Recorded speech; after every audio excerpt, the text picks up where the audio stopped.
Welcome to 4-4 to the floor. Where we give it to you raw. You. In the beginning, there was Jack. Hi, LAVITA Loca. Let's start again.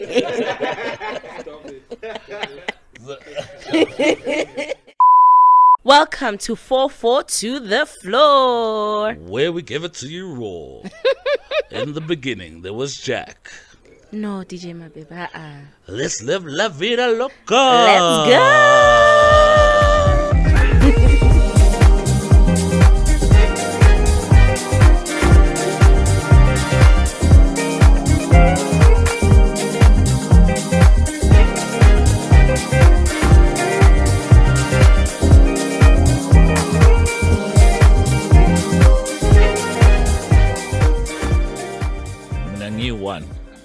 Mina C2. D10. D10 Biang. Mporo. Ka slicer. Oh. What's happening, Dad? Hey, that's shocking. What?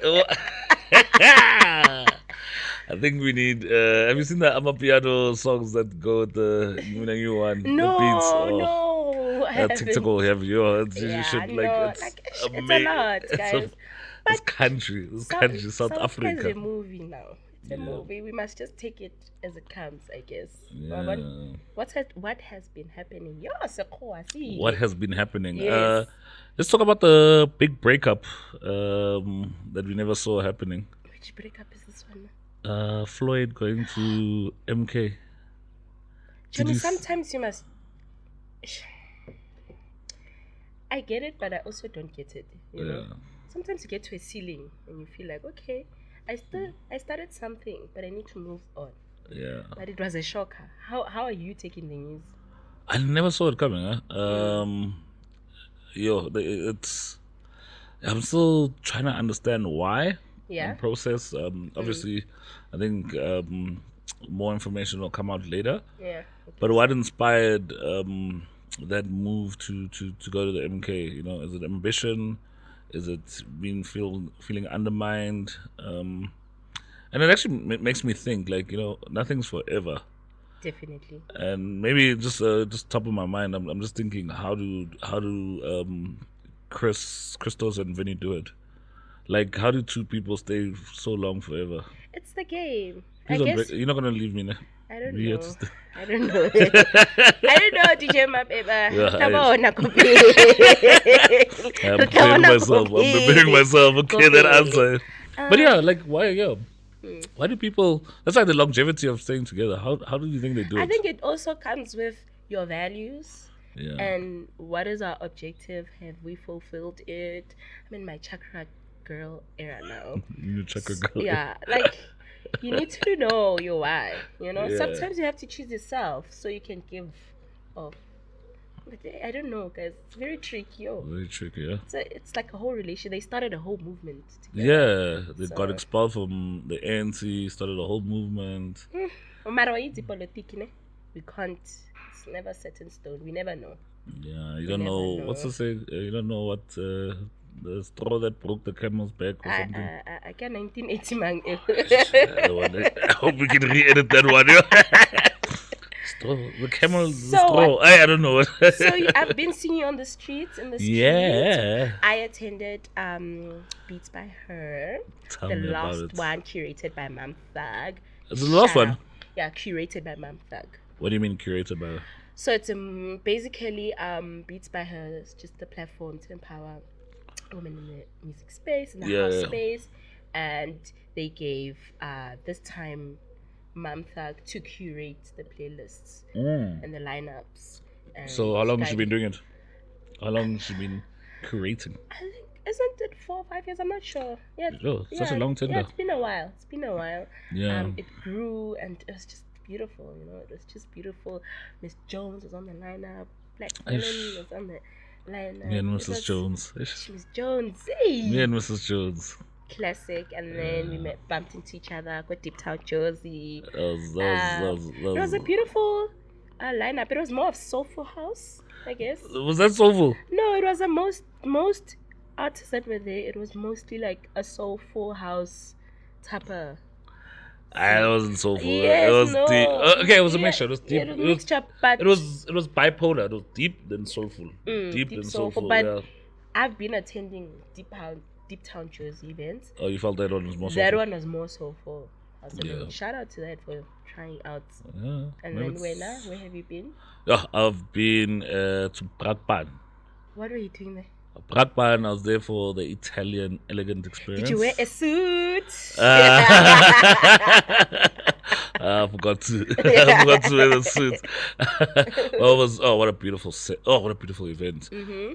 Like musically, what happened there was magical. Yeah, it was.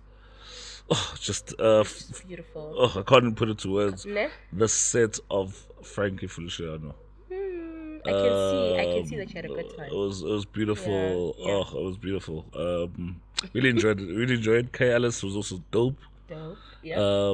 But I think the special one was that Kabza and Vinny set on vinyl.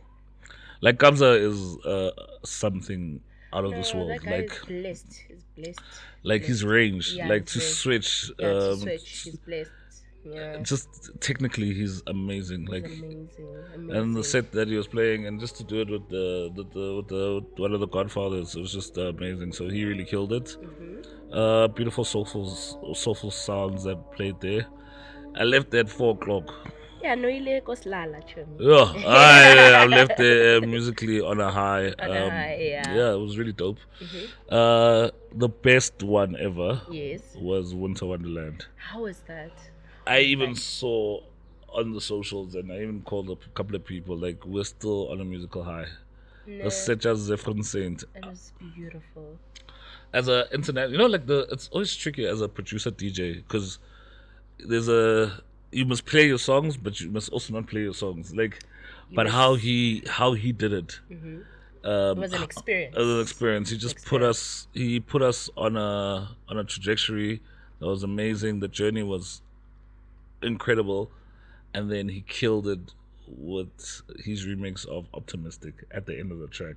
Like, I left there on a musical high. Like, yo, I think also I would also like to shout out events that actually happened. Like, shout out to Z-Fest, DJ Zintle, 20 years in the industry. Her name is it's big. Yeah, it's big. That was, and people who actually attended it were like, logistic wise, everything went smooth. It was well planned, well curated. So yeah, shout out to them. Shout out to them, man. And upcoming events. Where are we going? Where are we going? Where are we going?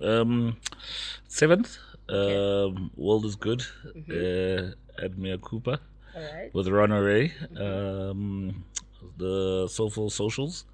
It's a new movement starting out, so that's where we're going. Ron Ray, you know me, I'm a social house head. You such like when you're giving me names. I'm like, Sam, I don't know Maragnya to me. Like, okay, all right, to get Ron Ray, I know. She's actually Russian. She's Russian. Do you know how to do the Russian accent? Maybe. I don't want a little. You can do it. Huh? But I'm drinking gin. If I was drinking the vodka, then the accent would be on point. I think one that I'm definitely attending is the Deep Tequila Gang. Oh, when's that? All roads are leading to Rustenburg, 31st of August. Yeah. Yeah, we are all leading there. Also looking forward to your Spring Fiesta. Ish. Yes, we have. Massive. Kunya, Easter egg. When's Kunya? 1st of November. 1st of November. And did you see we have heavy releases that dropped? Number 1, Calvin Mo. How's Momo? Mo. Yeah. Mom, I got a chance to attend the launch. Very beautiful. The album, he went a different route. Still your soulful piano, but he also infused some jazz, and his collaboration with Aries, Mackay. Serious? Mackay. Forgive me, I haven't listened to it yet. Am I missing out? Yeah, but you need to, on that day, you need to make sure you're spring cleaning your house because it's 30 tracks. 30 tracks. 30 tracks. Okay. Artwork Sounds also dropped with Kabza. Yeah, I've heard some of the music there. It's beautiful. It's beautiful. Yeah, just a couple of releases. Oh, Takifto also dropped. Takifto. Takifto, yes. Takifto. How is it the past like you? It's Takifto. Takifto. Chomi, can do. I have a question. Yeah. King Deepa's light. Like since we're King, Nkalusa's a king. I think it's a conversation we can have with our upcoming guests. Okay. Yeah. Is it a Pretoria thing? No, it's not a Pretoria thing. Okay, if you can explain to me what Deepa's light is, I would love to know. Is it an excuse for no, it's not an going excuse. to piano? No, it's not an excuse. Okay. It's a different sound, I guess so. But yeah, that's it. That's a wrap from our side. Yeah, but we've got the most important one. Which one? I want to get your thoughts. Yes. Shumlade, Mr. Yoruba Soul, says he's gonna compete with Kevin Momo. He's dropping an album. Bring it on. You for this? Yeah, bring it on. You'd listen to it? Yes. You don't think he's... No. He's Guys, we must overstretching? Diversify. You don't think he's overstretching? Yeah. Diversify. Don't Listen, like. Please, like, this don't is lie. our space. Listen, don't be political correct. I think he's Listen to me. overreaching. I think No, he's not. Bring it on. That means more music. But we know Kelvin Mom, Kelvin Mom. I get. But also we need to diversify so piano can grow. So you think it's okay for Ushumlade to make piano? Yes, isn't he a musician? Isn't he an artist? It's not okay. Like he's a legendary guy who's built his brand on house music. I know people are gonna shoot me for this. Right? I know I'm gonna be shot, but he's clickbaiting. I feel he's clickbaiting. Like I'm not apologetic about. Okay, fine. Then if he doesn't do it now, when? He must never. Why? He must never. Like you know what? He also does Afro House, right? Afro House is winning in the world. I feel like for a guy, and I'm really not apologetic about what I'm saying. This is a guy who came to South Africa. Yes. Performed at Spring Fiesta. Mm-hmm. Then had an attitude about South Africans, saying that, South Africans have this are still enslaved. They looked up to the white people and what. And he made it like that texture. He was just talking about how we treat black people, how a black person treats a black person versus a white person. You're just saying that. So if there's that you difference. see from that angle, I understand. No, and so same person criticizing South Africa, saying then he's gonna make a sound that's made in South Africa. He will try, but he won't get there. He will try, but he won't get there because it's not in him. I think it's a joke what he's doing. Yeah. Maybe it's fake. I hope it's fake news. If I didn't know that element, I didn't know that point. Yeah. But if he tries, he won't get it. There's a thing about original South African piano. Yeah. You can hear that. You can hear the difference. That this piano is made from a South African point of view. Yeah. And then this is an international point of view. It's like the chat with Afroianos. Yeah. Like the purists versus the Afroianos. Yes, it's big, but it's not piano. Firstly, problem number one, the BPMs. Piano can't be over 116. Yeah, matter too much. Yeah. Yeah. So, man, it's a controversy. We'll see. Yeah, I think what a waste, what a joke. Okay. Like for me, that's the joke. Like a haha. Like I thought it was. And he actually posted on his official pages. I just thought like someone was trolling him, but I couldn't believe that's what happened. Yeah, but it is what it is. I'm done with my rants. I needed to take that out. Please don't shoot me, guys. I'm still young. Yeah, man. Anything else? No. What's the news? News. Yeah. You spoke about Oscar dropping a line. Oh, you mentioned it. I made you say it. I'm forced you to come on with leave me alone. Why? He's threatening this boy. Because it's his birthday month, but it's huge what he did. Yeah, that collaboration with Steve Madden. It is huge. I mean, like I said in a previous episode, you must just use music to build your brand and pay the bills, guys. Yeah, so if you use it in a smart He's way, touring. He's in America. He's killing it. I know. come on, guys. I know Oscar. Oscar More Mbo push. is on some other level. Like, but we would say South African artists are now putting the bar high for a lot of artists on an international platform right now. Especially our Oscar, our Kelvin, our Kabza, So yeah, even the international ladies are coming through. Like, what about Desiree coming through in yeah. Yeah? She's fire. She's fire. She's fire. She's fire. Did you check out her remix? Yes. What do you think? It's beautiful. It's quality, yeah? It's quality, and you can play it anywhere. Yeah. Like, you can play it on a house set, Afrotech set, Yeah, you can play around with it. So, right there.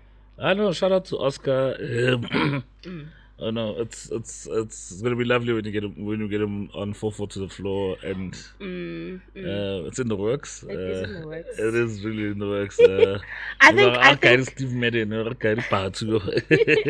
I think also one thing that I forgot to shout out was the Bassment Music Awards. Oh yes, let's talk about that. Big ups to us, Hloni, for actually pushing that movement. Yeah. We got to see Obama Kazi got an award. Abo Kamompela got an award, received an award. It's just a beautiful movement to see women in the industry actually being recognized for their hard work. So yeah. True. No house people this year, because I know Black Villain last year was nominated. Last year, not that I know of. So it's fine. It's like Kapela ba usuba ke boko house ba le releasing the EP. Please submit your work. Yes. Submit your work. It's a very beautiful platform. Yeah, it is. It's a massive platform. It's a massive platform. So yeah. Bassard in music, women in music. Yeah, awards. Bima. Alright.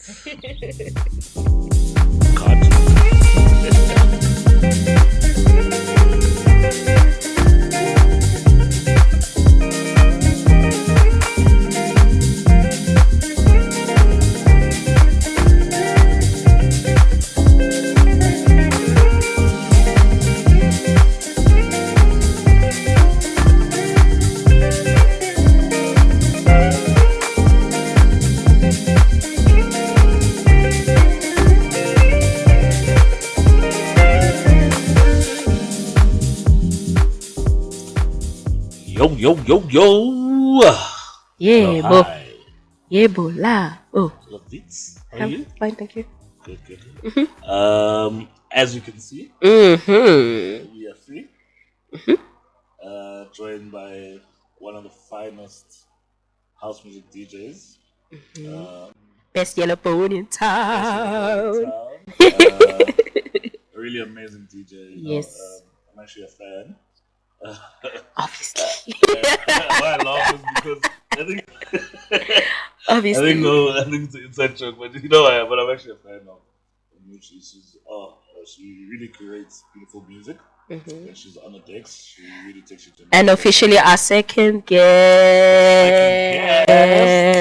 Welcome, Mootjies. Thank you. During Women's Month, During Women's Month. Your English. Thank you so much. Yeah, I'd like to know, what is your name? Like, Mootjies can't be on your ID. Firstly, what's your name and how did you come up with Mootjies? My name is Komojo Shika. So Mootjies is derived from Mojo. Yeah, so Komojo. So then Mojo was turned into Mootjies. I don't remember exactly how it happened. Yes. I know a friend was involved. It was one of those pet names situations. Street names, street cred names. Yeah. And then I remember very long time ago, somebody created like an image of me, and then they put that Mootjies at the bottom of the image. Yeah. So then I don't know. I think when I posted that, people started recognizing and then started calling me Mootjies. Okay. So where's Komocho born and raised? Give us your backstory, where you from? Oh, special. Yeah, Havele. The floor heaters want to know. Yeah. I was originally born in Pretoria. Masanye. I'm just saying. Yes. I think at the time it was 1992. There was a hospital called Maryfond Hospital. I don't know if it still exists or maybe Keep private. changed. Keep private. It probably was. No. Oh, I think it's Sir. Tato, you what do old. mean? You old. Would you be a fan if I was a chicken? We'll discuss that So I was born in Pretoria, but I grew up in Kwandebele, Siyabuswa, Mpumalanga. And then I went back to Pretoria, I think in my varsity years. Yeah, after I finished high school, went back to Pretoria. And then I think 2016 I moved to Joburg. Where the gold is. Yeah, no, I can't remember we're chasing gold. So city of gold, standard. You have to somehow experience it. And at varsity, what did you study? I studied business administration. Okay. So it was not like anything musical or it was completely different. And then the music thing came a bit later, but at the same time, it had already always been there. Yeah. Okay. So I grew up around house music, around people listening to house music, like neighbors, older brothers in the hood type of setup. Yes, this is in Siyabuswa. Yes. This is from the. What are the house names from? How? I know Fellows from there. Okay. What do you patch? Why do you patch? That's when we say Yebolab. Okay. But yeah. Apparently, allegedly. So tell me, Mootjies, when did you decide that I went to be a DJ? No. Like, okay, so the DJ thing came up in a very weird way. So as I said, I had always loved house music. I grew up around house music to an extent where, like, I don't know if you guys are familiar with scoff. Scoff, for like, you know, when you're going to school, you have like a transport. Yes. Oh. Yeah. So at that time, like, transport, our school was about high school was about 45 minutes away from home, right? So I would obviously travel 45 minutes from home to school and back. So at the time, I was into house music. I was collecting. Okay. I was burning CDs. So mixtape. Nero Express. You know, like I used to have friends who'd collect house music, so they would always just share some of it with me. And then, so I was that girl. Go scofo. Get right the CD. Every Monday or so, I'd come through. So you're a private one. So now that local lama panta. Yeah, the mixtape. Even like just, you know, like Soul Candy was booming back then. You know, so it was just like the compilation and all of that. So but with the purpose you know, Batanki. yeah, They'll know me. They must. Yeah. So I'm like, guys, relax. I Forget got what you. you were listening to. I got you. This is what's happening right now. So CD, everybody else would listen to that music. So I was the DJ element was kind of there from around that time. If I look back now and reflect, I can see okay, this part was heavily influenced around that time. And because the releases also can be Mosquito's Church Grooves, Kizito's House Avenue, Vinny's Deep House Sounds, like, you know, all of that. So, yeah, around that time, I think that's where the love kind of happened. And then I went to high school, somewhere between high school and varsity, I kind of stopped collecting. Because school was demanding and I had to focus and all of that. So I kind of like took a break. And I think during that time, I got to also explore the commercial space. So I got to listen to what was happening in that at that time. And then after high school, that thing came back. Must fulfill that. It's calling. Like there's an itch, man. Yeah. It's like okay, whatever. But it came back, and when it did, it happened that I was attending the session at I think he was hosting Mohodu Mondays at Cotton Lounge. It used to be Cotton Lounge. It's King's Crown now. King's Crown. King's Crown used to be. Yeah. So at that time, then I started hanging around. That's where I met Vinny actually for the first time. Okay. So I think the 1 week I went there with a friend, we met.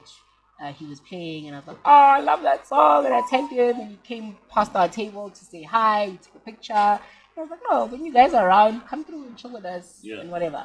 So from that point on, I got introduced to other DJs who are, deep and soulful house DJs in the space. And then I just had the interest to learn how to play. Because before that, it was just about the music. There was no... Yeah, I would say it like out of nowhere to say, I want to be a DJ. But it was never a thing that I wanted to pursue because, I don't know, maybe for other reasons, I was not confident enough or I didn't think I could be. Yeah. But obviously being in that space now creates a thing. I thought, oh, but everybody else knows how to play. Like... And I'd love to have the skill. So the intention to learn how to play, I remember even saying to subs, I was like, you guys need to teach me how to play. They just looked at me like, girl, we ain't got time for that. So when did you start playing, or how did you? Okay, so when did you start learning how to DJ? And before you learned how to DJ, were you that househead that already could criticize someone's DJ set? No, I wasn't, because I did not have the prior experience. Okay. So for me, it was just about the music. It was just about, that's my favorite song. Oh, that's my song. It wasn't about the technical stuff so much. Okay.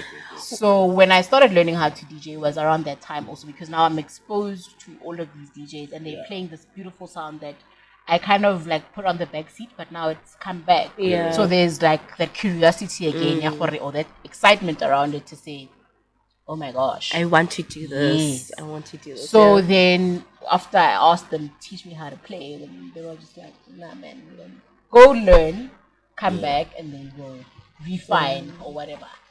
So how did you learn? So I went to DJ Mix Lab. There's a DJ school called DJ Mix Lab in Blackberry, Randburg. Yeah. I think it was...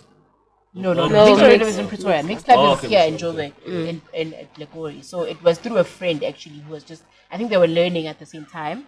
So they recommended it. They were like, you'd love this. Like, come through. Yeah, I'm like, oh, okay. And I think because at the same time I was in that space, so it made sense for me to just explore that. But the intention again was to just learn how to do it. It was not about me becoming a DJ, Just to learn. It was just too skilled to have one day I have a question, right?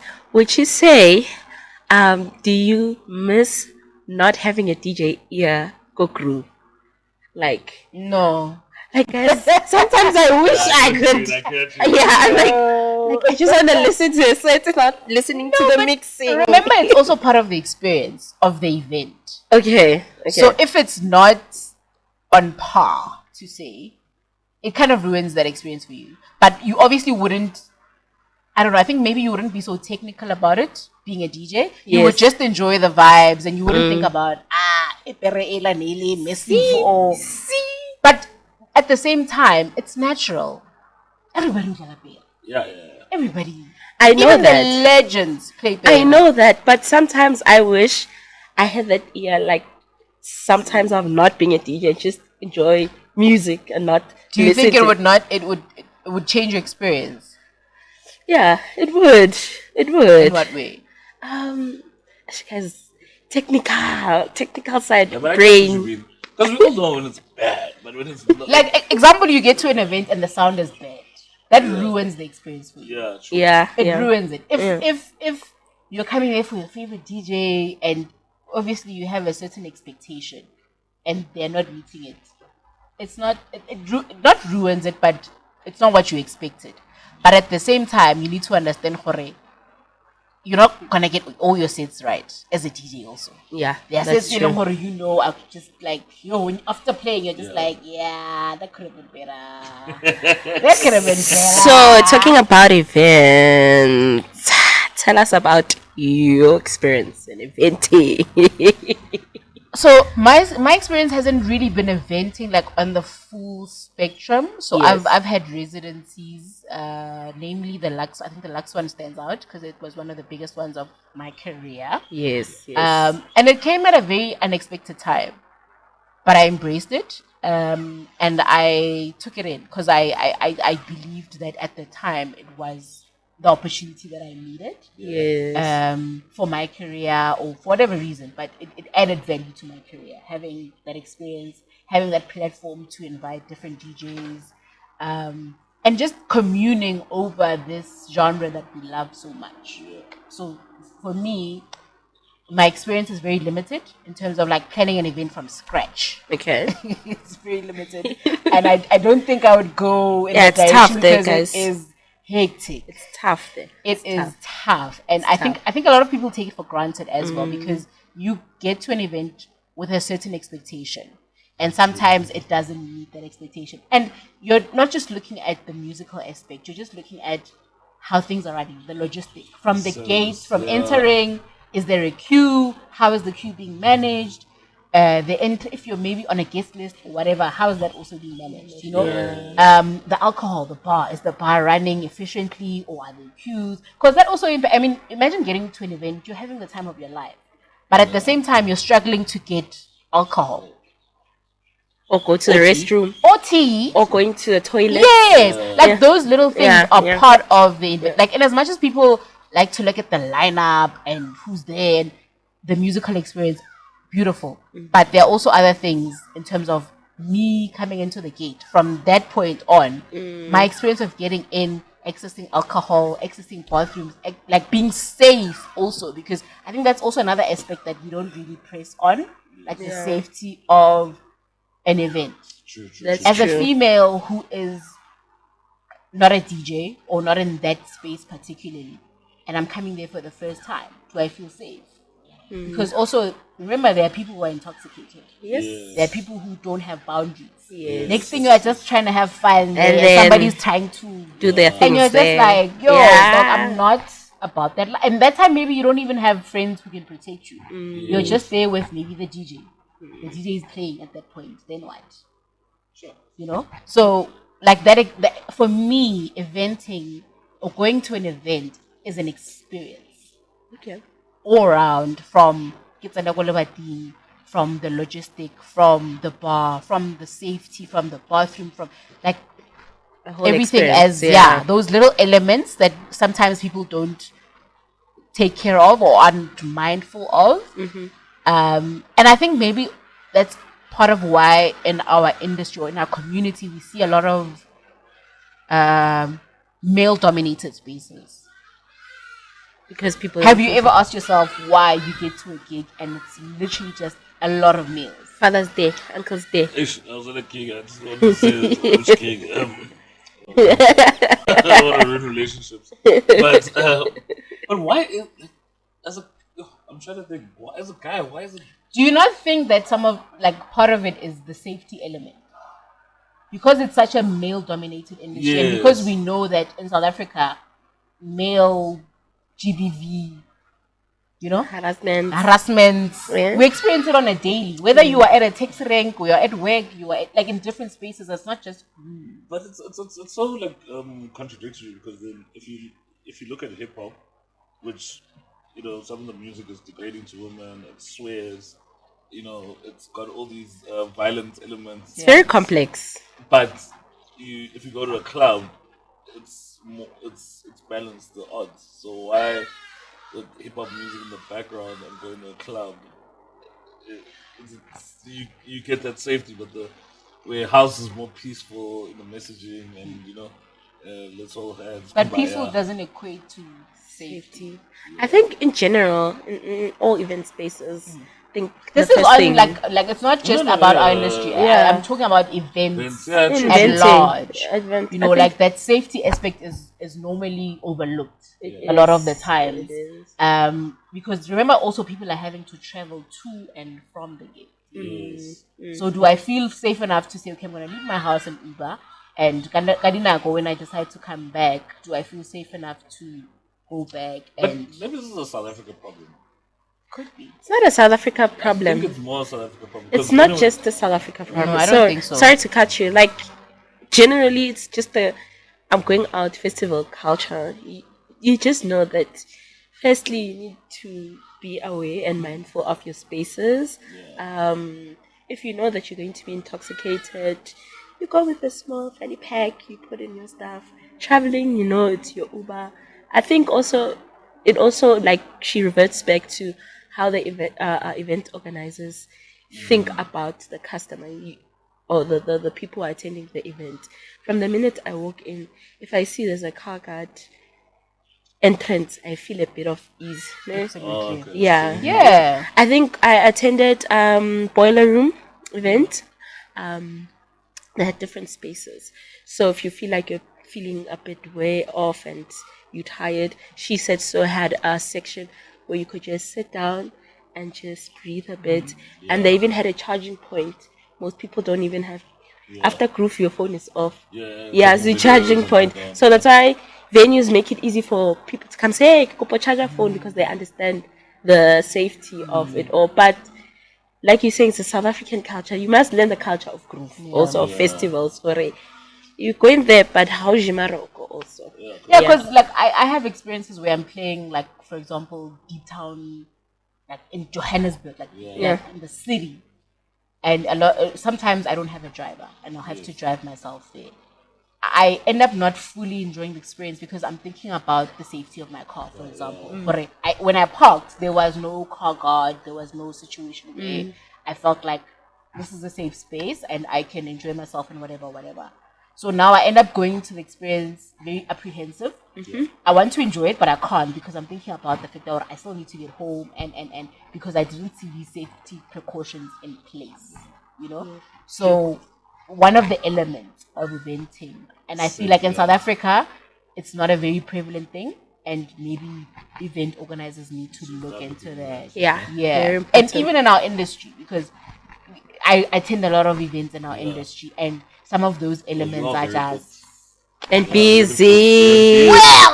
Which leads us to how's your experience as a I don't like saying female DJ, as a female in the woman as a female in the industry in the music industry.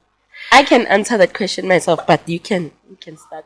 Look, I think I was very fortunate that when I started, I came up around some legends, some well-known and well-established DJs, and for me, my experience in those circles has always just been a brotherly, sisterly vibe. Okay. There's never been a moment where I felt unsafe or I felt like I had to fight for my life or, as compared to other females in the industry where I've heard stories of, people trying to use their power and their influence to get something out of that, like sexual favors. Do you think it's a conduct thing? It's how maybe you take yourself. Maybe you know how to draw boundaries that you get brotherly and no. It's tricky. It's tricky. Very tricky. It's not given. It's not given. You could be a sisterly person in a certain setup, but it won't be received like that because people are people and they want what they want. So if their intention is to get that out of you, that is it. Whether you try to be brotherly or sisterly, they're still going to want to take advantage of you to say, oh, maybe, because sometimes the other thing is that as you're coming up as a DJ, you're not always going to be booked, right? So you're going to reach out to people who you think can help you. And you're going to say, Tato, I don't have any gigs this weekend. Can you hook me up with a gig? Sharp. Tato Kutia is Brayaga, Raspana, Aina Flow. But when you now come back and say, okay, yeah, I can get you a gig, Mara. 1 2 1 2. And how's your journey been as an independent artist in the music space? Because that is a challenge on its own. Again, independent or dependent? You depend on? Who am I depending on? I'm saying you're very black. No, but that came after. Yeah, that came out last. That was like a year ago. But they're still independent. Yes, we're still doing our own brands. I mean, I'm still Mootjies. She's still Rare Black, but we've collaborated on this. And I remember someone actually, when we started, asked me, why aren't we doing like exclusively collaborating and being how does that work actually? Can you explain that? Like, I've got so many questions on this. Wait, okay, let's go. Answer my Jane, please. Tato. Sorry, please repeat your question. Because how's your journey been as an independent artist? Independent woman. in the music industry? Okay, so again, I'm going to go back to how I came in. I think that had a very big influence on where I am right now because I've only been in the industry for 5 years now. Yeah, so we started around the same time. I'm a baby. Do you know where I met Mootjies? Do you know where I met Mootjies? We'll get to the story. Let her finish her question. Yeah. So, as I said, I feel like that shielded me from a lot of things. Okay. So I didn't experience certain things because I was already with people who were in the industry, established, and for me, a safe space. Yes. You know, so I think my journey has been quite dope because also the people around me have helped me in a lot of ways. I can point to a recent setup, hookup, I don't know. I had my mix play on Kai FM just last week. Or yeah, and a couple of weeks ago as well. Yeah. Yes. So that is like through the networks and relationships that I've established when I don't just say came Kai into the FM, just industry. say on drive time. Drive 959 with Glenn Zeta. I always say, Mootjies, that your network is your net worth. Absolutely. Do not undermine the power of that. Yeah. When I started my journey, my first experience with anything house related community was through the Dance Music Summit in 2020, and that's where I met Bassment Music. And imagine I met him then. I met him then, and we're still connecting and building. You know, so it's very important. But also, it's not just your network. It's also your consistency and your hard work. Yeah, a lot of let's just say independent artists feel entitled, you know, and they're not taking it as it comes and learning and growing. And then we're now feeling entitled to, okay, why Mootjies Akria wasn't she attending events? She was connected. She knows that when I go to an event, I'm going to work. It's not just vibes, you know. So you also have to have a plan of your own and see, what do I want to achieve as an artist, as an independent artist, and also as a woman in the music industry. Because, like it or not, it's male dominated. You know? I think maybe let's focus onto that. Like, you know, I want to be educated. So it's Women's Month. Yes. As Ntatona Ningchebe, I need to be a better man. I need to learn certain things.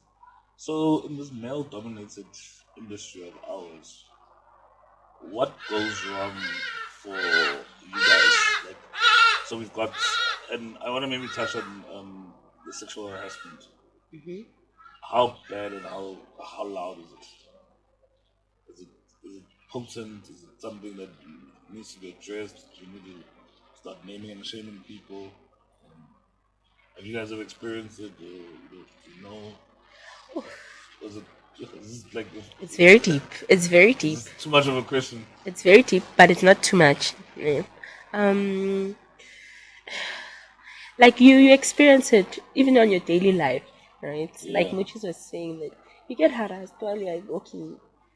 You just and unfortunately for South African women, we've learned how to deal with it in different levels, which is very sad. Which is very sad because now I know that, okay, this one is a subtle one. I'm choosing my piece. Is it worth naming and shaming? How will it backfire to me?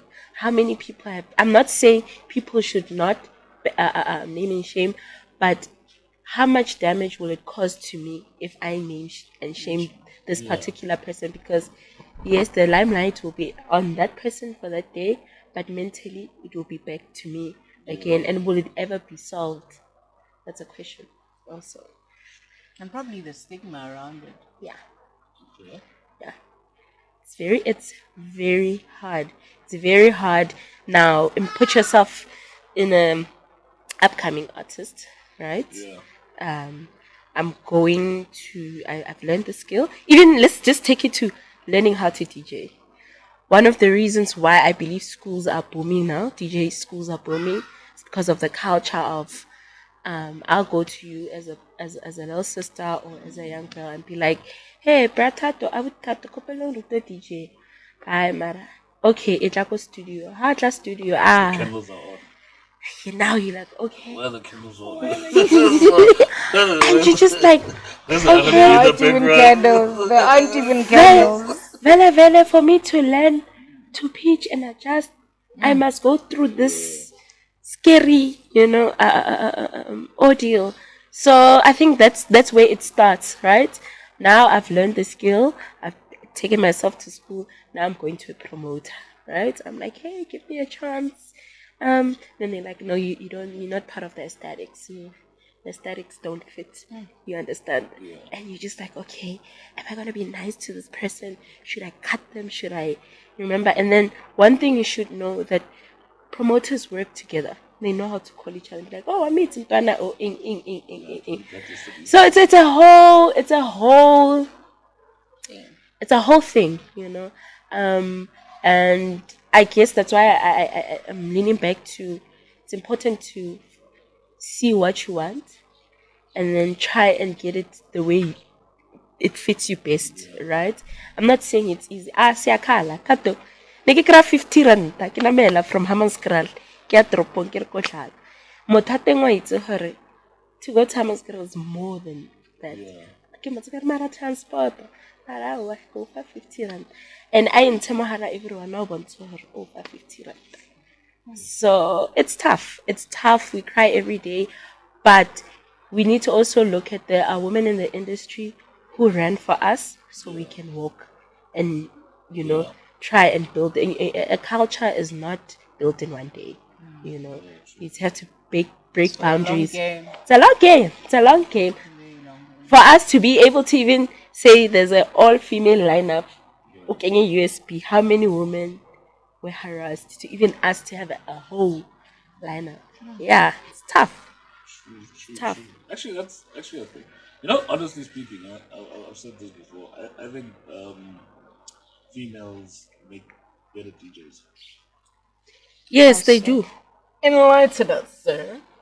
I think women have a better ear, like musically. Like you from a, I don't know, let's take the example of how many guys like Beyonce.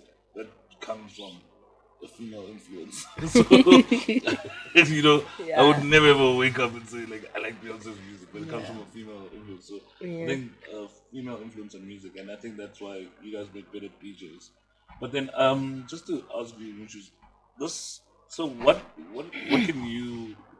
can women do to create safer spaces, and also to grow that now we can start having all female DJs on a lineup.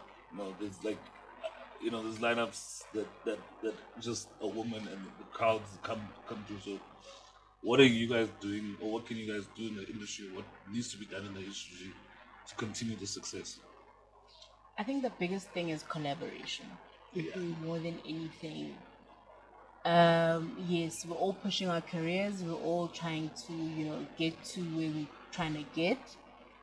But in an effort to also make the industry better, collaboration needs to be one of the things that we foster. Yeah. Put your ego aside, put your feelings aside, if something aligns with your brand, like I think that was the whole idea behind Metronome. So it was not just us collaborating as DJs, but setting an example as females in the industry that it is doable. You can coexist as two different brands and work together and build something that is sustainable. I remember when we first started, like we got so many compliments, especially from guys. They were just like, you guys are doing great. This is a great initiative. You could see because it sort of gave off a thing about males, like a perception about males that females can't coexist. Okay, yeah. Because a lot of the comments were, you guys are doing such great, it's so great to see two females working together. Like that was the constant compliments that we were getting to say that, oh, females working together. And I was just like, it's a compliment, but in a was spicy, because what are you saying? Are you saying females can't coexist and work together and collaborate and do something great? So it was sort of that bitter sweet, kind of thing where people are saying, "Oh, you're doing great because you are collaborating." Maybe it was not a level in another way. Maybe it was genuinely just I think in a lot of cases we have seen that females don't regularly work together, and you guys are doing that, and therefore pushing a different narrative and driving a different, hore, we can rakaspana as females. That's why you see the women's lineup, like an all females lineup, where DJs are coming through and that's how we doing met. the thing. Yeah, that's actually how we met. And if you can see the ladies that from Fabulous Fridays, if you can see Yes, I remember our careers when they when our careers started versus now, we've all branched out and done our own thing. And but at some point there was like a working together, a collaborative effort where we were all coming together, and in the different genres or sub-genres that we play, we were still able to say, this is our space. Yeah. LAVITA plays Afro House, I play Deep and Soulful House, but we were able to be in the same space together and collaborate and work together and create something that expanded and reached other females who were able to say, okay, now I want to bring my sound and do the thing. Okay.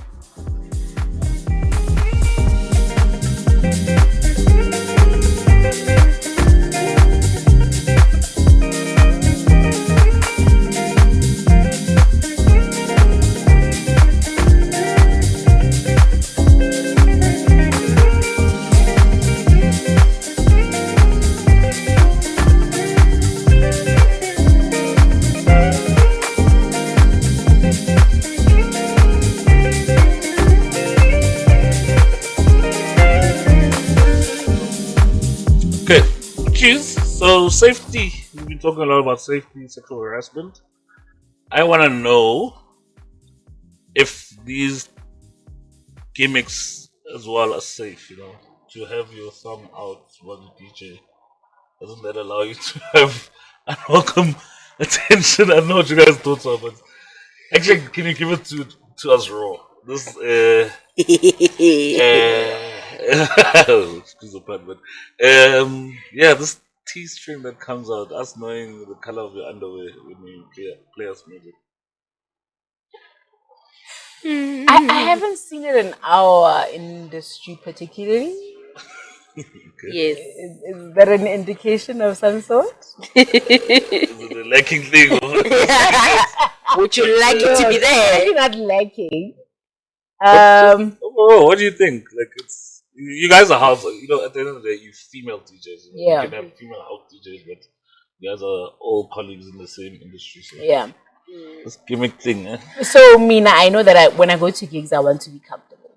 Yes. I generally just want to be comfortable. So that's part of my aesthetic also. I won't rock up to a gig revealing too much because that's just not me. Yeah. But I also understand that there are people who are comfortable enough with showing their skin. And it's up to them, essentially, because it's their bodies. Yeah. Personally, I don't think that gives a great impression. If you're trying to stay away from being used and being, I don't know, pressured into things or whatnot, I understand that could be your comfortability. Yeah. But maybe in the professional space, I don't know, you could, tone it down. Personally, I don't get it. I get it. In this, yes, I get it. Okay, I'm here sitting from a music business point of view, artist point of view, right? So, like I said earlier on, in the DJing scene, especially South Africa, was male dominated, right? Yeah. And then I come to you and I'm like, okay, Nkanama gigs, okay. Now there are favors and you know. And then now get me paid. Now that's also another issue, right? Yeah. So now this person saw a loophole. Sometimes a culture, you need to shock the system to start a culture so you can build something, right? But is that sustainable? But it built something. Where is the person now as we speak? Where is that particular person as we speak? Was it particularly because of the aesthetic or the talent?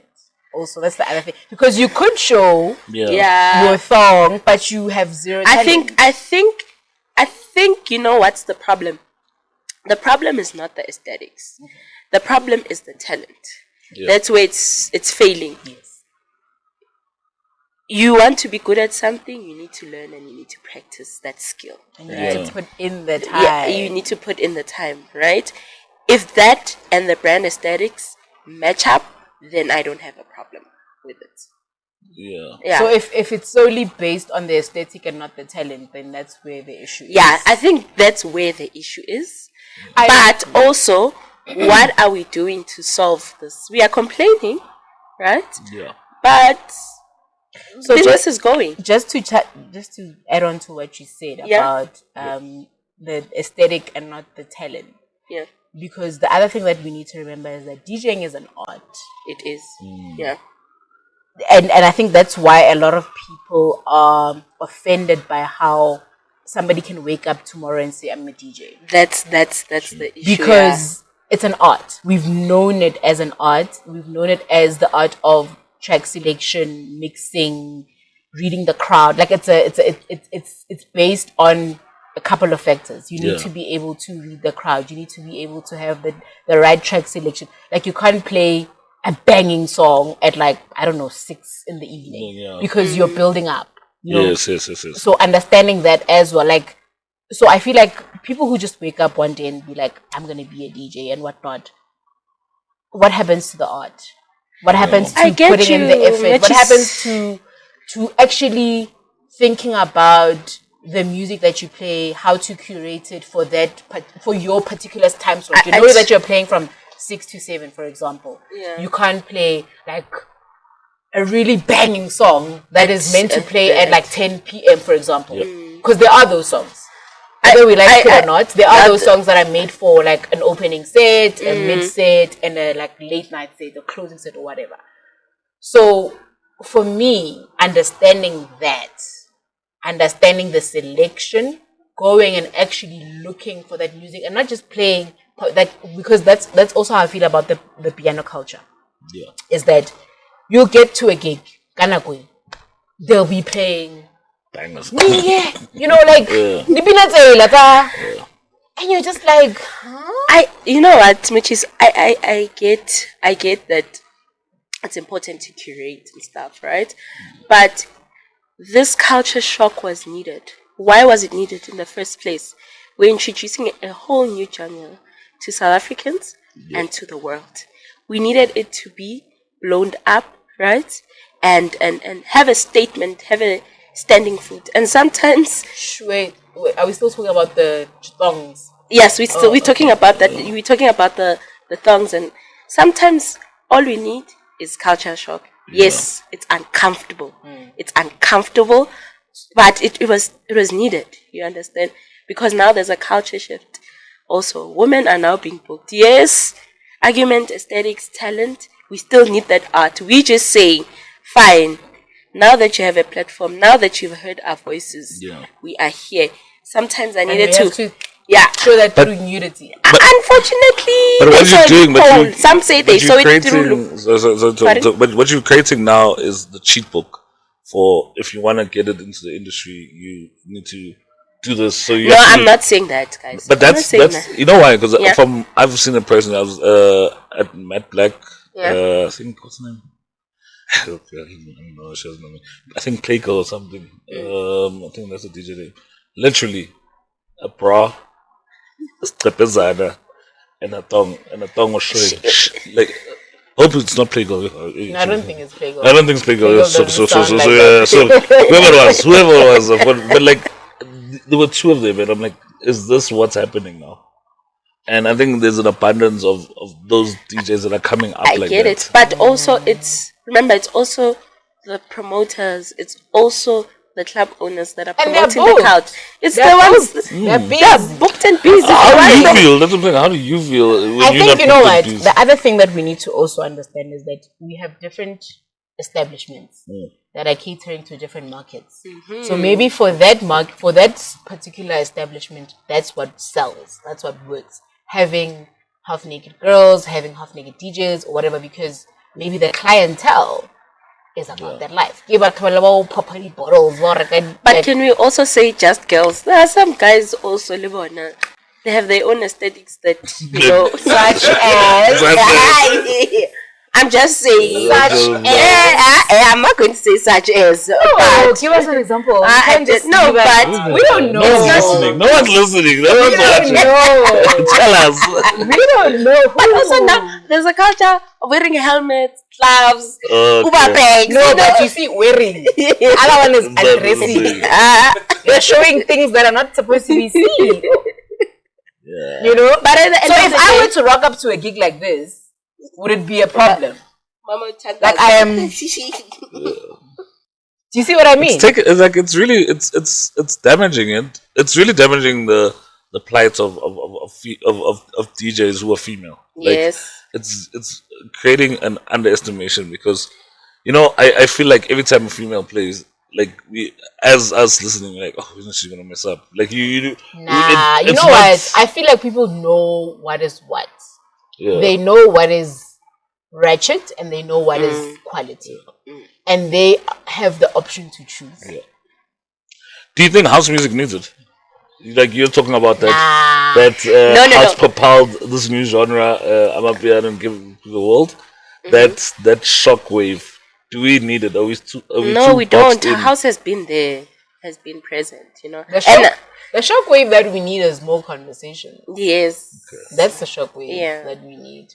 Nice. More real conversations about what's really happening in our industry and what we, as the participants of this industry, are doing about it. Yeah. For me, that's what we need to focus on. The aesthetic, and we've spoken so much about the music. You see on Facebook every other week there is almost like a war on people fighting about genres, the deep house genre, what it is, and what is deep house light, the Mova, there's always just something. What is deep house light? I have no idea. Have you played deep house light? Have you played deep house light? You have no idea. In my personal reflections, I probably have. But you know what, guys? Sometimes you get booked at like those sketchy places. Yeah. And that is what they respond to. Yeah, you can't come here. I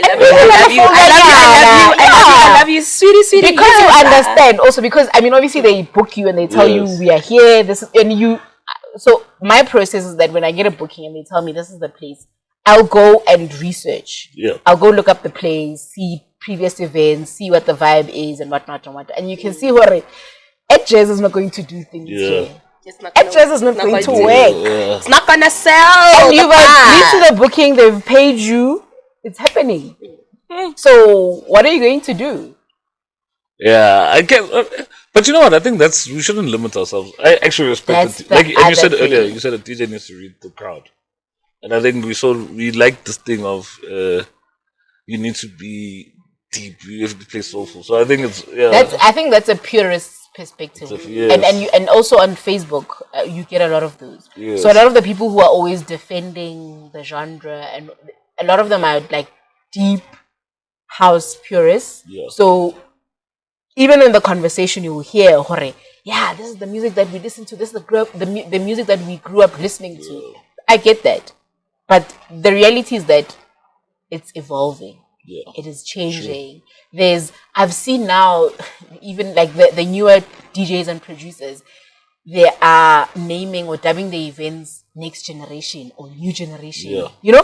Because they're also trying to move away from that legend status, that exclusive deep house music purist culture. Exactly, they're breaking into a new culture where even their songs, their production is completely different from what you were listening to 20 years ago. Yes. And it's allowed. I personally feel like it's allowed because you came up or you grew up in that era. It was great for you. It was the ultimate thing. But the reality is that there are new people coming into this very same genre that you are trying to hog onto. That's the other thing. I feel like people hog onto house music. Yes. And they don't evolve and develop and new sounds. And In you 2024, just I've been in conversation like around DJs, like older DJs who have been in the industry for 10 plus years. And you hear the conversation is like, oh yeah, when we came up, things were like this, things. And I'm just like, yeah, that was your time. Yeah. Things have changed. There are new people, there are new producers, they're producing a new sound. People are responding to it. They are loving it. There's a market for it. So why aren't they allowed to be able to open up and branch out into something else? Yeah, sure. Like, I feel like in our industry, there's this ceiling. Like, it's as if you're limited to this. Yeah. And as soon as you try and go do something different, you are now criticized or you're being labeled as this. Or a and sellout. that. A sellout, yes. Like, around COVID, a lot of the DJs switched and they went to piano. Or they did Afro House, or they did... Yes. And you would see the commentary around it was, oh, Mang and Mang did this, Mang and Mang... Oh, guys, first of all, we're not in this thing for the same reasons. That's Some true. people are in here because they love the music for what it is. Some people are trying to make a living out of it. Yeah. Build brands. Yes. Yeah, that's So- what I was telling Utata. I was like, you need to know your why and use it as a platform to get to your why. For example, you see Oscar using music and into merch. Kabza was a deep house DJ. Yes. Where is he now? Uko piano. And what is he doing? He's flourishing. Yeah. He is flourishing. So with this thing, now you're going to be labeling people as sellouts, as dog. We're not in this for the same reason. Music, When as Tato, you're doing this for the love of Tato. Because you know that you have something to fall back on or you have a balance, you have something to lean on. Yeah. But somebody else is going into this and this is their sole source of income. So you want to label them and take that away from them. For what? It's like you read my mind. It's like you are coming from a privileged point of view. Exactly. You're purist because you can allow that. You've got a 9 to 5. You've got time to with someone else. It's competition, right? Exactly. Why would someone want to book you? It's a competition, right? You know, you guys are both DJs. You know, you have to compete. So in a way, you're competing with LAVITA. LAVITA's competing with Mootjies, and then you now can't play Afrotech to get booked. Like now, the moment you play Afrotech, you're sellouts. I think that is an education. And that's the thing, because remember also, like, there's also, I don't know, for me, there's also the spiritual aspect of it. Yeah. Some people are called for this music thing. Yeah. They are called. Yes. It is meant to happen. That's Whether blue skies, black skies, it is meant to happen. They are meant to be playing music, producing music, making whatever, right? So if I'm going to say, Tato, why are you now producing Afro House? That's your journey, or I'm a piano, or whatever it is. Yeah. That is your journey. Why am I trying to involve myself in that? yes. Because that is your, like, if you are meant to, if let's say now I'm in the deep house space, right? And I'm doing whatever I'm doing and I'm growing and whatever. But maybe in the Afro house space, I could grow exponentially. I could start touring overseas. Yes, I could start opportunity. globally. Like, things would be popping. But because I'm scared or fearful of what people or other people are saying, who are not even part of my journey, who don't even understand the path that I'm on. It's tricky, né? But yeah, It's very tricky. So let's just allow people to be who they are. If I'm a deep house DJ today and tomorrow I decide to be an Afro house DJ, it's me. Yeah, everyone except Ushulade.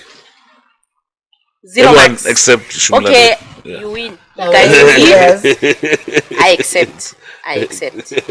No. So lera go sa nehengarge Afro house. Anaka amohela. I welcome you. You know what I always wonder, man? Are you happy doing that? That's the one That's the question. other Yeah, you know, like we all particular, we all creatures of habits, right?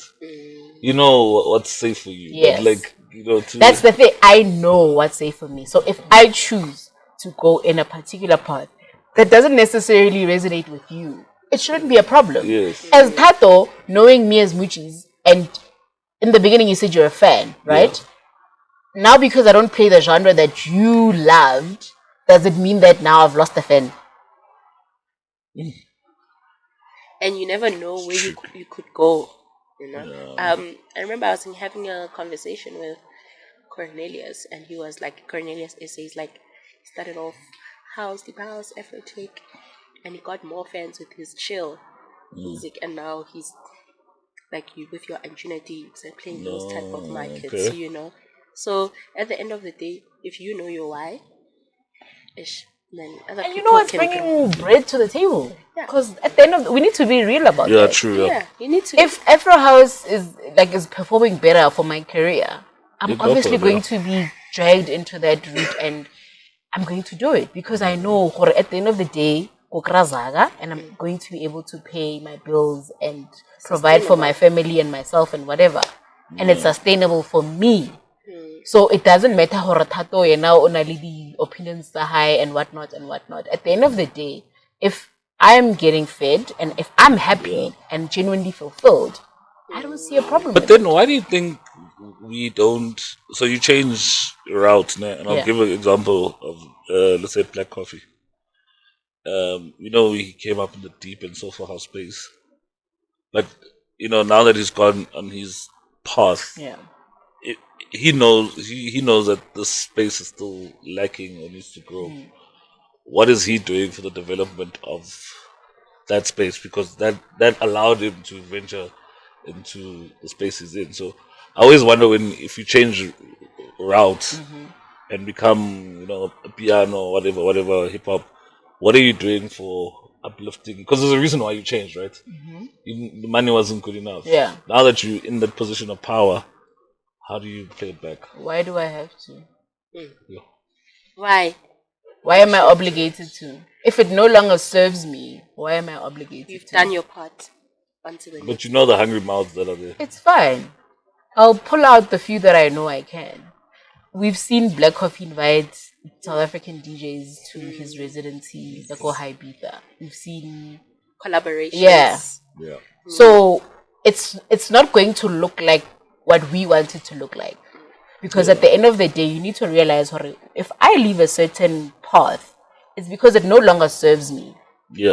And if I choose to empower that path, it's because I am choosing to do that. Or maybe, again, spiritually, I'm instructed to empower that path. But it's not going to be on your terms. It's going to be... Because the other thing, he could invest in where he left off, right? But if it's not growing, then what? Because deep house light, underground, and I feel like that's part of the reason why we're not growing as an industry, because there's just so many politics. You see every week people talking about. I saw a post this past week, and it was relating to Facebook. They dub it as more vibe music. So how they define it is that it's instant music. So it's today, a week later, it's in the bin because it's trashy, because it's just done so quickly. There's no artistry, there's no precision, there's no, And I was just like, there are people playing this music. There are people who are enjoying this music. There's a market for this music. Paying bills. Why are we constantly bickering about subgenres and not focusing on what we're doing? Why are we not focusing on building the industry as it is? Why are we complaining about more vibe music and whatnot? I get you. Like, it's just a lot of bickering, a lot of complaining. And I remember someone in the comments, I think it was, I don't know who reposted it, but I remember a comment by Cat Like Cat, and he was like, complainers will always be complainers. They will never come up with solutions. They will just be bickering, and that's how their mindset is. They are programmed to see the negative out of things.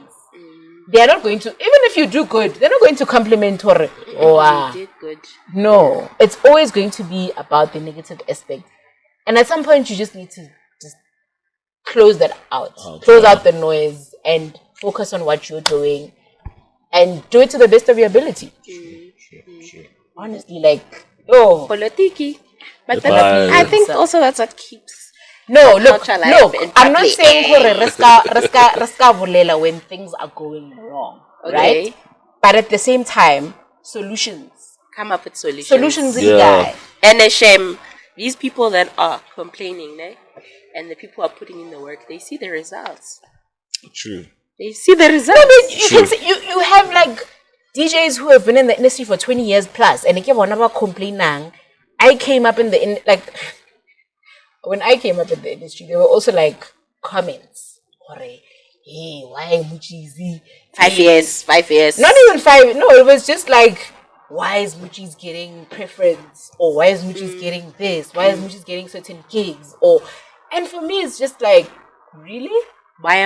Question should be, why aren't we opening up And more I'm doors? looking at that. Those people who are complaining, okay, what are you doing? Despite gigging, because that's the other thing, guys. Yes. We want our industry to grow beyond what it is, right? And a lot of people I've noticed that a lot of people in the industry are prized or feel accomplished when they play at certain gigs, and that's sort of like the limit. I was having a conversation with Tato earlier on, and we were talking about doing music for movies, like screenplays, like getting your music featured. Like going beyond that ceiling. I'm playing at this event, that event, that event. What is out there for me to do production wise? Like as a DJ right now, I could decide, okay, Mootjies, Shaba Mootjies, I'm doing this and whatever I'm playing and whatnot. But what is it about my brand that I want to stand out? I could go into music production. I could go into so many different opportunities that people are not exploring. Yes. Because I don't know, man. They just focus on that one big gig. Look at piano, guys. Piano is worldwide. Global. Fastest growing genre in the world. And piano is not even that old. Yeah, fastest. And look at what it's creating for the dance culture. Yeah. Now, and what do we see there? A lot of collaboration.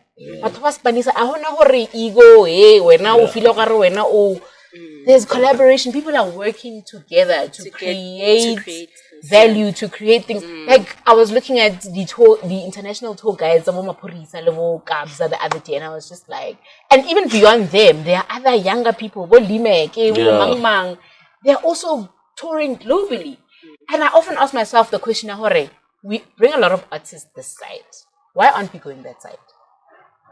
But that is because I realized, or not realized, but through the conversations that I've had and with some of the international DJs that come this side, is that beyond Bona, that side, there's nothing. Mootjies, LAVITA, there's nothing. So beyond your biggest spinner, Kai, Kemi, Vic Lavender, there are no younger generations that are pushing and coming up and pushing the deep house vibe, and that's why we are bringing them here, and we're not going that side. But if you look at piano, our people are going that side. Their music is going that side, beyond South Africa. So you also look at that aspect. Okay, beyond both Spina, Level Kai, Level Kemi, Level Vic, what's gonna happen? You look at this side, beyond Bovini, Christos, all the legends. There's a market. There are other DJs that are coming up there. There's the new generation that's driving it in a different direction. There are the ones that are still keeping it there. But there's, like, in the next 50 years, I feel like something will still be happening. Yeah, true. Whereas that side, it's becoming extinct. Except for the Afro house and the piano and the... So if now I'm like looking at it in that way, I'm just like, if I want to go international, then it means that I have to play some Afro. Exactly. Yeah. Afro piano. Because deep house is not going to get you there. It's not. We saw recently now, Judy J was that side with was a major league. Yeah. Yeah, it was at a major league a gig or whatever. Yeah. It was that side. It was, where was it? Was it London? I think it was, somewhere there. But Wabana exchange EU. Yes. And I'm sure even the set that she played there was Afro. Afro, yes. Yeah, you I mean, you went to Berlin and all. Danke schön. I mean, Danke schön. It's about adapting at the end of the day. So then Mootjies, what's coming up on your periphery? What are you doing? So we know that we're just on radio. What's next? Now you've now that you are on KFM. wow. What's next for you? You made What it can sound we like I was like running a whole show or something. Maybe one day. Who knows? I'm just proud. You've heard my mixes on Metro and Radio 2000. I'm just like, so drive time. I think drive time is special. Drive time is nice. It It's is. lovely. And I think also because the mixes play on Fridays. Yeah. I think on Metro I used to play on like Mondays or something. So it was just like, beginning of the week, But now it's like, end of the week. Let's Get let's into hit the it. mood. Yeah, like Hey. that's the thing. I'm very intentional when I make the mixes. I'm very intentional about that. For it's a Friday, people are driving from work, and maybe drinking somewhere. Yeah. I feel like no. Even It's if a they were starter. not, even if they were not, now they at the end of the mix they must be like, "Ereko feta somewhere" or whatever. Check out and also the nice thing is that I get to announce my gig guides. So if the person is interested, they could be like, "Oh, Mootjies is playing here. Let me go." You know. But what's coming up? Something is coming up. Tell us more. Oh, you wanna tell us? tell It's a you. secret. It's a It's not a secret. secret. I think I did announce it a couple of weeks ago on my stories. But I've just been working in the background and Let's stuff. go. But yeah, something is coming beginning of September. We are watching. We are watching. A lot Watch of you said I have a radio voice, so I'm going to use it, and yeah, we'll see how it goes. Okay. I'm not gonna say a lot. No, but you do. So I'm glad that you. I get it. something You see, else. that's the thing. Like, I think the nice thing, and it's something that I've been observing about the music space. It's also nice to pair it with something. Yeah. So we look at like Oscar Mbo, for example. Oscar Mbo fashion. Yes. You know, he's bringing that element to the DJing. Yes. And DJ that's- Zintle. Yeah, DJ DJ Zintle, Zintle, jewelry. Yeah. You know, like, so bringing that aspect to your craft also creates a space where brands can reach out to you and want to collaborate and work with you, and therefore your brand also grows and expands, and you do wonderful and great things. Create a sustainable Yes. living through your art. Yeah, and that's important. And I think that's one thing because we all want brands to come to house music, deep house. But Yes. But what are we doing to pull them in? to pull them in, to market ourselves, to say, okay, because right now I'm Mootjies as a DJ. Yes. There's nothing else to it, to my portfolio. So if a brand approaches me and they're like, we want to work with you, that's the only aspect that we're working with. But if I've got, I don't know, like a fashion element, a music production element, something creative to add to the brand that already exists, then it also gives the brand that's looking to collaborate leverage or Return on return on investment. You know, to say, okay, if we work with Mootjies, we know we're going to gain this back. And so, if you're watching, if you have an other art, bring it together. Make it work for you. Get the money. Forget the noise. Do your thing. That's true. That's true. Man. Like, I think we focus too much on the noise. And it also affects our productivity in terms of what we put out there. So I'd really love for people to get out of that funk, man, and just do more. It would really be nice for a genre to grow beyond just the music and the politics and whatnot, and to just have a different element that we bring to it, and something creative, something different. Something refreshing. Given that train of thought, and that'll be my last question. So you've got some more questions? I'm maybe stealing your question. Maybe I'm stealing your question. Maybe go for it. But given that train of thought, for the future females coming up, or current females, what's the advice to women in the industry? ka tseba ka Sepedi ba re mosadi o Tshwara thipa ka bogale. You don't have to do that. No. Don't try Don't kill yourself. You will get Choose scars. You will You're pay just a girl. and you will die. Yes. Don't do that. So what is You're the soft girl. what is You're the soft girl. I'm just a baby. No, but I think, look, put in the work. Believe in yourself. Don't be so dependent on other people and promoters and whatever. And work with people that want to work with you. As soon as you get a hint of slicer, work with people that want to work with you, who appreciate you, who know your value, who know what you bring to the table. And just do you, man. Like, don't overthink it. Don't try to be something you're not. Don't try to fit in. Do your thing. Your tribe will get pulled to you. Your people will support you. Your people will love you. And that passion. Passion. All the time. Passion doesn't pay the bills, but Yeah, start off there. Like, build your network. Connect with people. Go to, like, I always say, go to gigs, go to people's events, because that is how you meet other people. That is how you get to connect. Yeah. And it's not necessarily because don't go to an event because you are hoping to play there specifically. Yeah. It might not happen. Don't have that expectation. Sometimes you go to a gig and you meet somebody else from another, movement. Yeah. And they're like, yo, I want our pusher, let's talk, let me book you. Yes. It's not always going to be that gig that you specifically want, but it's going to be something that builds you. It's going to be something that contributes to your career and your brand. And the small steps count. They do. Don't think they don't. The small steps count. And if you also capitalize on those small steps, like post your content, dog. If you're playing a corporate gig for Heineken or whatever, post your content. Yeah. Because other brands are looking at that. Other people are looking at that. And that adds value to your brand.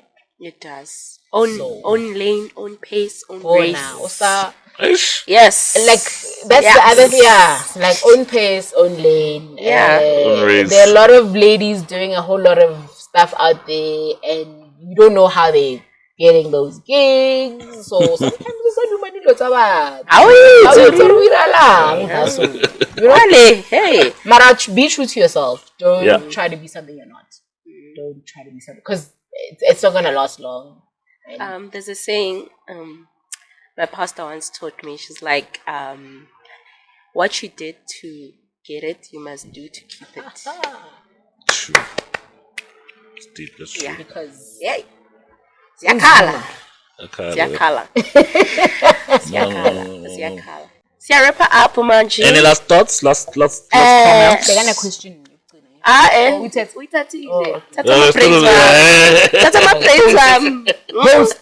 Host. I'm saying Together. We are one. Closing comments. Thank you so much for having us here. Thank you for having me. The second episode. Yes, so. Thank you so much for honoring the invites. You truly are amazing. And I just wish we didn't have a limitation of recording. I think we could talk the whole night. And guys, please 5-hour show. Don't forget to subscribe, like us 442 at the floor, where we give it to you raw. Hi, yeah. Is that from the Rizla or? It's from the Rizla.